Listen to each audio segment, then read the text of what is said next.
Magandang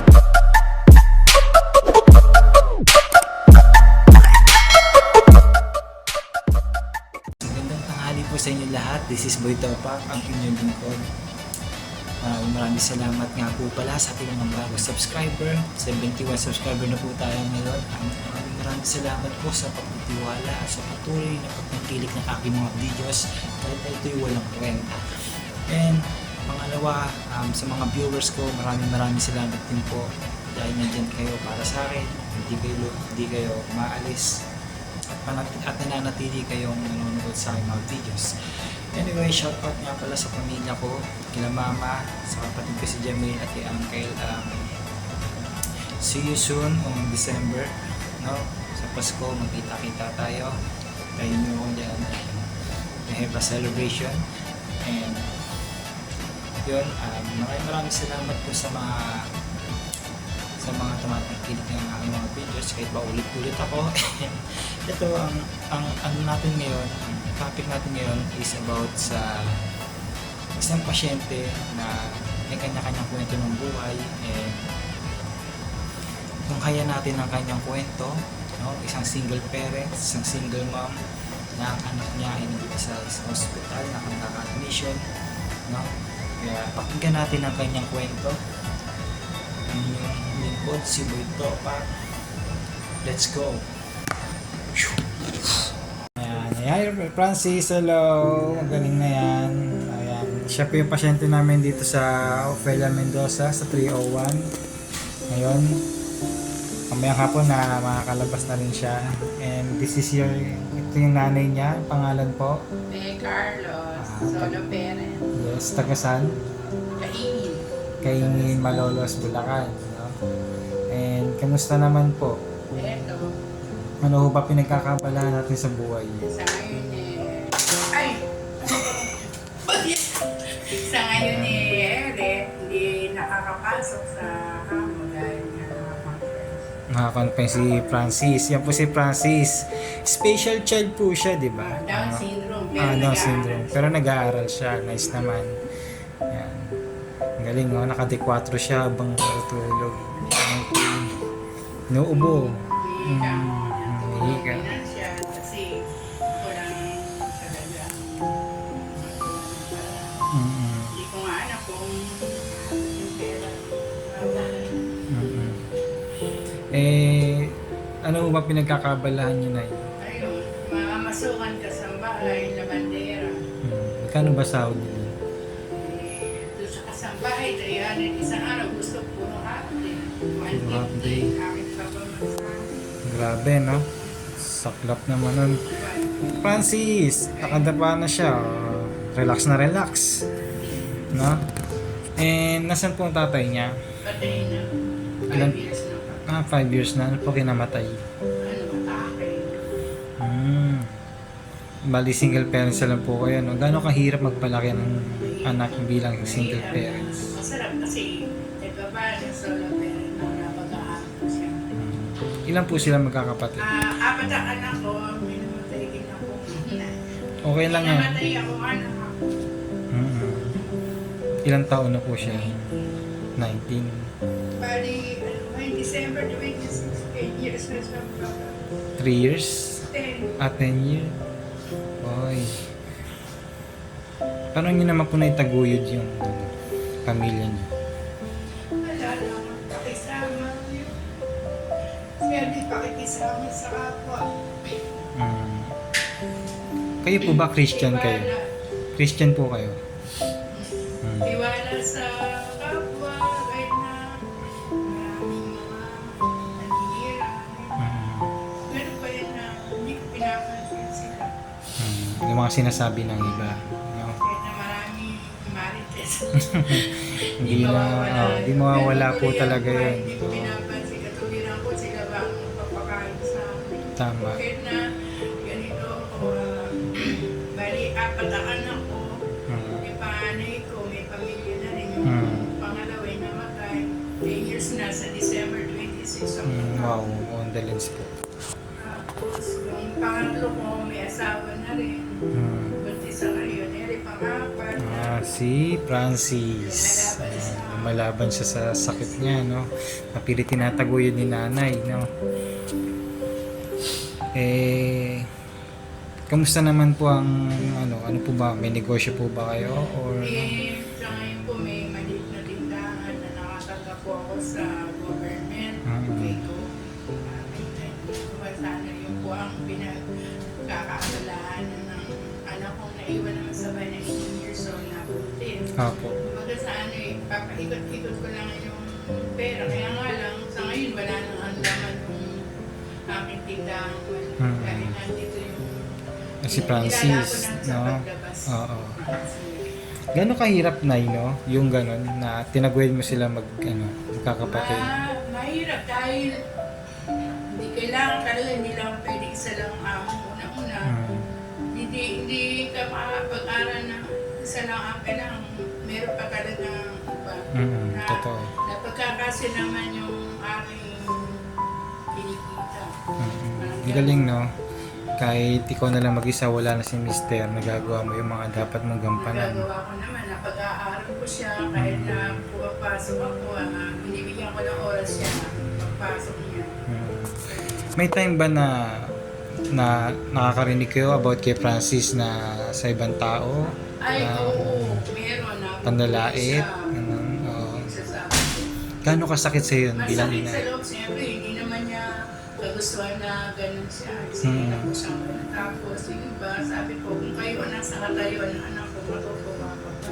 Tama. Pero masakit bilang bilang sa magulang, hindi naman siya nakapagsasalita. Totoo. Pinagtatanggol ko talaga siya bilang magulang. Ako parang, hindi naman sa pumapatol ako sa bata. Pinapaan ko na sa bata na maling ginagawa niya. Tama. Totoo. Kasi kahit ka ako ganyan yan, nag-aaral ka ako yan, hindi mo ka ako namin. Parati ka ako may isa dito sa amin. Sana naman ka ako, huwag yung tulinan ako. Yung naliwanagan nila na gano'n, hindi na nila binupuli ako. Pinakalaro pa nila. Okay yan si Francis kahit ho ganyan niya nag-aaral ho yan mga guys, no? And bukod sa bukod sa namamasukan kayo, may iba pa po ba kayong pinagkukuha ng income? Yun nga, yung paglalabandera, kasambahay, member din ako ng Patoy, kaya nga lang natanggal ako. Pero sabi niya pala na ako 31 na pero nabalik din ako, kaya nga lang hanggang 18 years lang siya mag-aaral. Makakasali kung matapagaling. Opo. Sa ngayon wala pa talaga ako nakuha dahil na-stop ang 4 piece ko. Tama. Sa bagay, ganun talaga, no? Mahirap talaga, no? May mga pagkakataon ba na minsan gusto mo na sumuko? Oo. Parang yun naman tayo yung nakuha sa ako. Parang hindi ko maintindihan sa iyo. Parang gusto ko na pamigan. Pero nandiyan si Francis, yan ang talaga ang nakakalakas sa mundo ko. Natuloy lang ang buhay, gano'n. Pero parang hindi ko kakayanin pag nawala siya. Kasi siya na lang, Okay lang po yan, Nay, no? Kaya si Francis patuloy din lumalaban. Lumalaban din siya para sa inyo, no? Ano po bang masasabi niyo sa panganay niyong anak? Sa panganay kong anak. Mensahe po. Sa mensahe. Anak kong panganay. Yung anak kong panganay, kahit paano may asawa na siya, pupunta dito para alagaan yung kapatid niya. Binibigyan din kami ng pinasa. Wala sa trabaho. Siyempre pa may pamilya na, hindi ko na rin maasahan. Kaya anong mensahe niyo sa kanya, Nay? Sana pamilya na para ako naman na tagal mo na rin kami nakasama. Ngayon may pamilya ka na sana. Huwag na kami. Mas bigyan mo rin kami ng konting tulong. Alam mo naman ako lang mag-isa nagawa na. Doon sa pangalawa niyo? Sa pangatlo? Pangalawa ay namatay ng anak. Opo. Ano Yung po? pangatlo ko, ayun, bantay sa malit na tindahan na nabigay ni ko. Mensahe niyo po sa kanya, Nay. Sana ko. Opo. Julian, sana naman may magkakaanak ka na, magbago ka na. Huwag ka na sumasagot sa akin. Sasaktan yung kalooban ko pag sinasagot mo. Mm-mm. Tama yun. Magiging ina ka na rin, maramdaman mo ang bilang isang ina. Totoo yun. Dahil napag-aral ko naman siya, kaya nga lang nung namatay yung tatay niya, parang rebelde. Rebelde. Oo. Pagkala, hindi ko na malaya na umiinom na pala siya, naninigarilyo. Nako. Muntik na nga po yan na hindi makagraduate kasi lagi daw tumatakas sa Eskwelahan. Kating ng kating. Alam ko naman, nakiusap sa teacher na parang awa niyo na po, ako na lang po talaga ang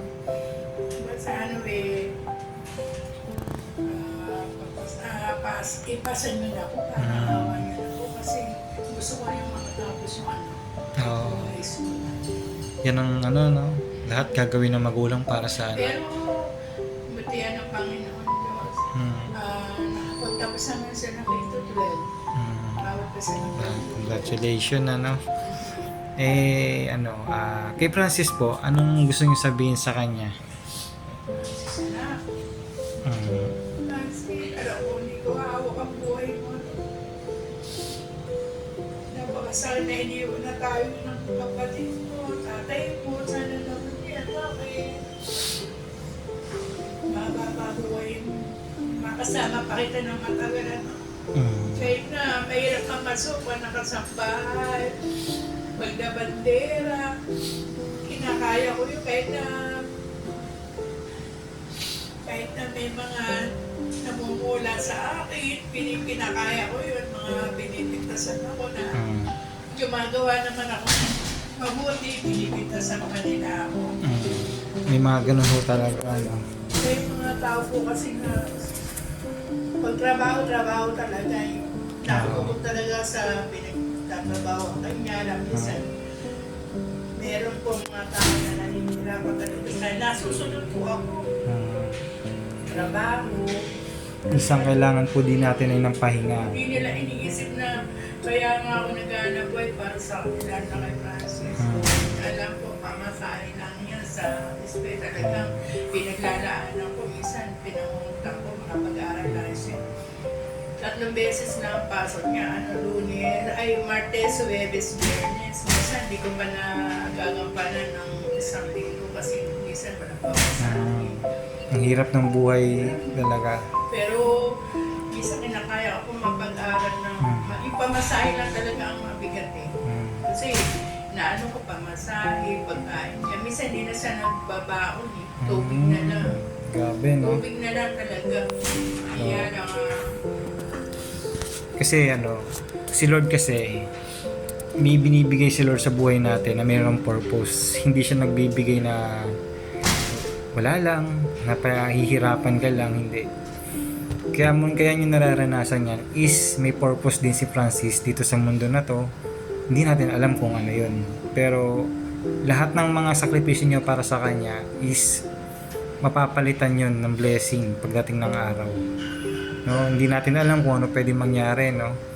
Magulat na lang tayo na baka siya pa yung mas makatulong sa inyo. Hindi natin alam. May mga ganun kasi na yung mga special child din na talagang pinagpala talaga, nagkaroon ng blessing na hindi natin alam na sila pa yung mas nakatulong sa magulang, no? Anong masasabi mo na isa sa ibang katulad mo na sana naman po yung katulad may may Down syndrome. Alam ko po napakahirap po na mahirap na masarap. Kasi mahirap, katulad ko po sa parent na ako talaga. Gumagawa ko ng paraan para sa pang-araw-araw namin makakain. Opo. Dahil kailangan talaga hindi pwedeng tatamad-tamad. Totoo. Kailangan sakripisyo. Kung mayroong naghahanap na papalinis ng bahay, Lahat gagawin, no? Talagang inaano ko na yung sarili ko na ako na nga lang. Minsan may mga nanunulot na hindi nila naintindihan ng kapayuan ko. Nangungupahan po ako. Delay na nga po ang puno namin sa which is good, no? Si Lord na bahala sa kanya. And eto, dahil malapit na yung time limit ko, ano yung masasabi mo, wish mo ngayon darating na Pasko, no? Wish ko, magkasama-sama kami yung mga anak ko. Dahil namatayan ako ng anak na isa. Ay, asawa ko. Nauna kasi yung anak ko, 2013. So, nag-asawa ko 2018. Magkasama-sama kami. Kahit walang handa, okay lang. Basta, Kasama-sama ang buong pamilya. Magkasama-sama kami ng anak ko. May manugang ko. No, nakakabilib si nanay, no? Kahit ganun pa man yung nangyari sa buhay niya, pinilit niyang itaguyod, pinakita niya yung pagmamahal niya sa mga anak niya, na which is bihira makita natin sa ibang magulang, no? And I'm so proud of you, Nay, no? Sa mga ginagawa mo sa mga anak mo, and I hope na makatulong din kami sa iyo pagdating ng takdang panahon. And good luck sa iyo, Nay. Magpaalam ka na sa aking videos, and kung meron kang gustong batiin mo na. Salamat po ako sa lahat ng alam ko pong hindi alam ko imposible sa kanya. Dahil po, nung dinala ko po ang anak ko dito sa 50-50 na sabi nga po ng husband. Yes, totoo yan. Bakit po ngayon lang dinala? Totoo po yan. Ayoko po manira na ibang hospital, pero hindi na po ako magbabanggit. Opo. Meron po ako pinunta na hospital. Ang binigay lang po 3 Oresol. Kasi po, hindi niya nakita. Anak ko hingal na hingal. Ngayon po, dinala ko po rito kay Sasayo para pa-check up lang po. Ipin-admit na po ni Dr. Yun po, ginampanan naman nila ang tungkulin nila. Talagang nakita ko sila na talagang nung anak ko para bang nagkahabol ng hininga. Todo talaga ang pag-aalala nila sa akin po. Kaya nagpapasalamat po ako sa hospital kay Doktora Sayo po na talaga pong alam naman niya ang aking buhay na solo parent. Yes. Maraming salamat din po kay ate, kay Kuya Jack. Buboy topak na lang po. Dito lang kami nagkakilala sa hospital. Maraming salamat po sa kanya. Sige po, Nay. Maraming salamat sa pagbibigay inspirasyon sa amin ngayon, and asahan nyo na may darating tayong blessing na darating.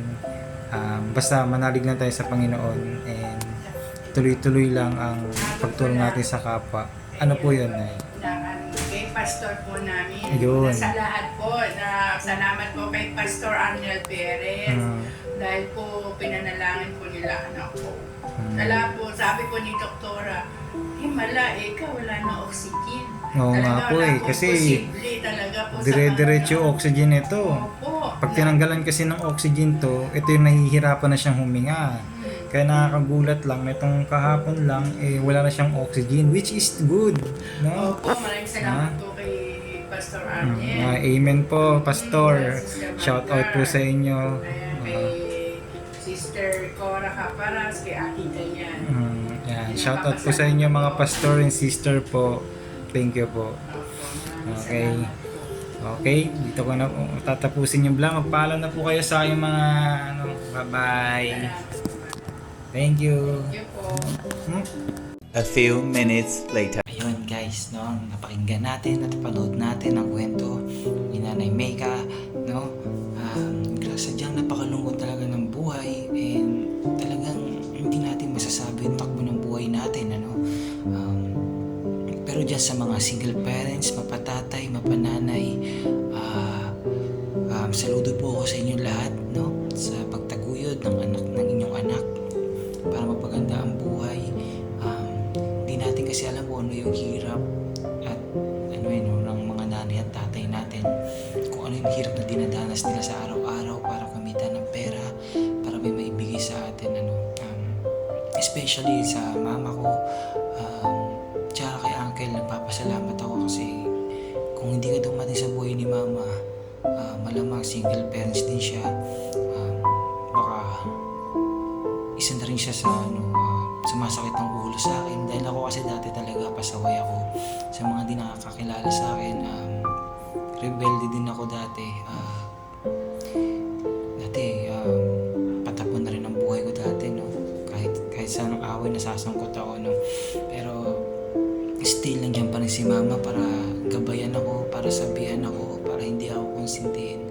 And lagi niya lang ako sinasabihan, kahit minsan sinasagot ko siya. Maraming salamat sa iyo. Hindi mo ako hindi ka lumubay sa akin. Hindi mo ako pinabayaan. Hindi ka sumuko, no? I'm so proud of you sa mga sakripisyong binigay mo noong bata ako. I will appreciate it, no? Pasensya na kung hindi man ako nakakabawi sa iyo ngayon. Pero malay natin, no? Nakakabawi din ako. And sa mga single parents dyan, no? Sa mapatatay, mapananay ulit, saludo ako sa inyo lahat. Sana ipagpatuloy niyo ang pagtaguin niyo sa inyong mga anak, no? And nasisiguro ko na kahit ano pa yan, ibig ko sabihin, kahit ano pang ugalingan, babalik at babalik sa inyo yung anak niyo. At sa inyong mga anak, no?